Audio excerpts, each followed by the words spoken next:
继续来到宜兰，宜兰是落大雨，这个雨量已经达到停班停课的标准。也毋过，宜兰县政府是请各机关学校家己来决定，今仔日是毋是要停班停课。结果是引发到民众的大不满，讲这个决定真无负责任。县长林姿妙的面册嘛，互灌甲壁。副县长回应讲，各乡镇公所会更加了解当地状况，所以才交予公所家己来决定。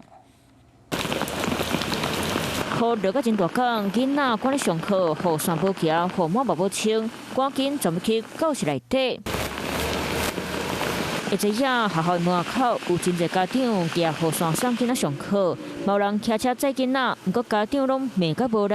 全因为宜兰县政府前一天宣布停班课，家己决定。有很多的导护志工，还有导护老师呢，都在这边协助小朋友来引导交通之外，还会帮忙撑伞，否则他们进到学校的这段路当中就会淋得更湿。给学校决定哦，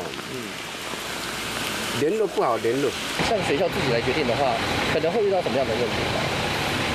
家长跟小孩子没有办法配合啊。家长是头壳摸咧烧，因为宜兰县府昨暗时宣布，今仔日到要停班课，由各机关学校首长家己决定。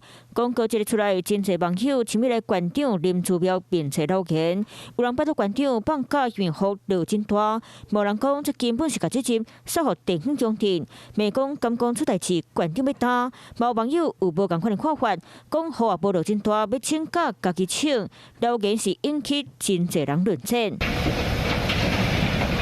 土石崩山，甲道路规个塔调化，卡图机赶紧紧急处理。真一暝雨嘛，互台积线经输路段的路断去。这条路就是痛亏四季国小因素分发的重要道路。即马道路管制今日让出来，袂当入去。学校今仔日停课一天，不过规宜兰县有人上课，有人停课，都互人这个标准伫套。是我们勇于认识的一个态度，当地的公所会对于现况会比较清楚跟掌握，尊重由公所这边来做相关的一些研判。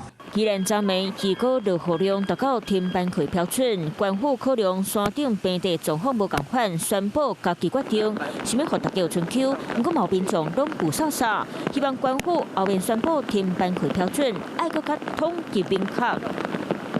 Hello， 我是张新文。想要抢先掌握最及时的新闻资讯吗？赶快订阅、按赞、开启小铃铛，锁定华视新闻 YouTube 频道。